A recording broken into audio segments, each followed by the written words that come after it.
Welcome, my friends.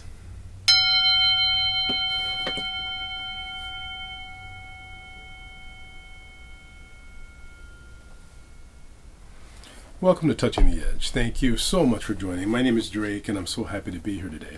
I'm happy because we are discussing transformation and learning how to lean into it rather than always resisting it. It's very similar to becoming a butterfly.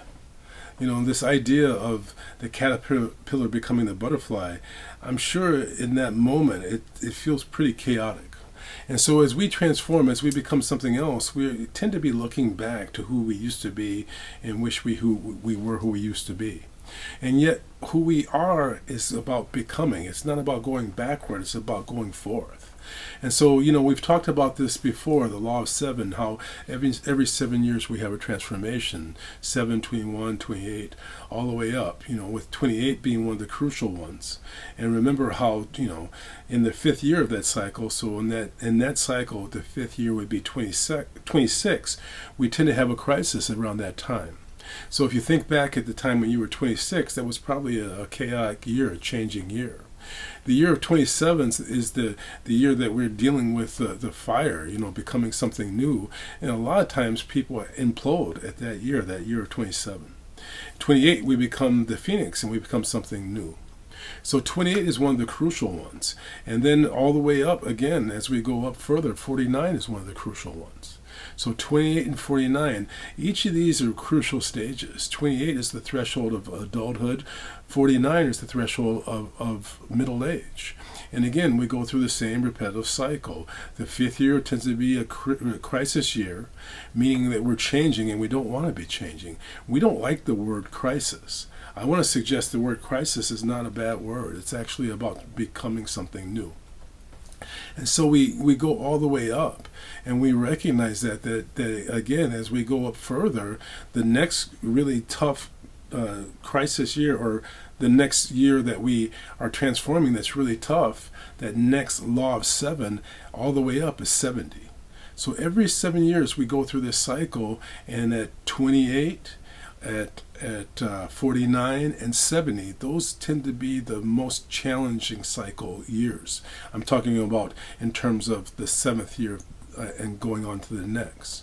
And so each one of these, the one 28 stepping into adulthood, the one at 49 stepping into middle age, and the one of 70 stepping into our full maturity. And so each of these, it tends to be tough because we want to be who we used to be.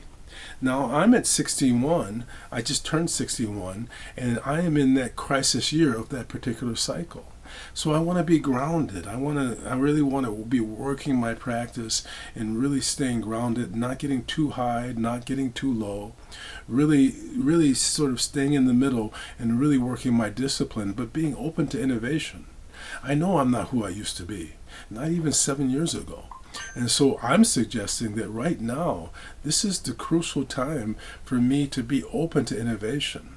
And so I'm aware of that. At 61, I'm in that crisis year. I know that this is my time of change. And I know that that means that people around me are also changing. I'm dealing with people who are passing away. I'm dealing with parents who are getting older. I don't want to say dealing with it, but I'm looking to be supportive. And so I just want to suggest to you that you be aware of this law of seven. This law of seven is part of the process of your transformation. Don't try to resist the change. It's like swimming against the flow of the river. Swim with it. Recognize that if you swim with the change, you can innovate rather than be drawn and sucked down the path. So I want to encourage you to be open to transformation and recognize that right now is the best time of your life, no matter where you are in your cycle. Each period has its own gifts, and each period has things that we need to release.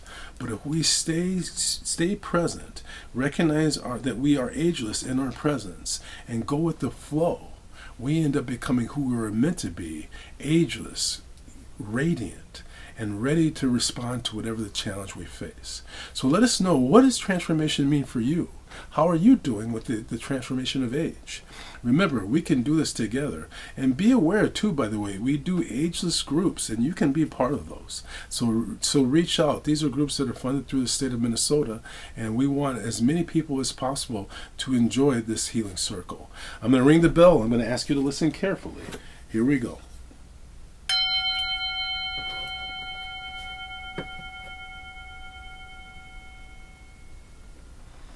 This experience of aging is the essence of inspiration. I bring my hands together and I bow to you, my friend.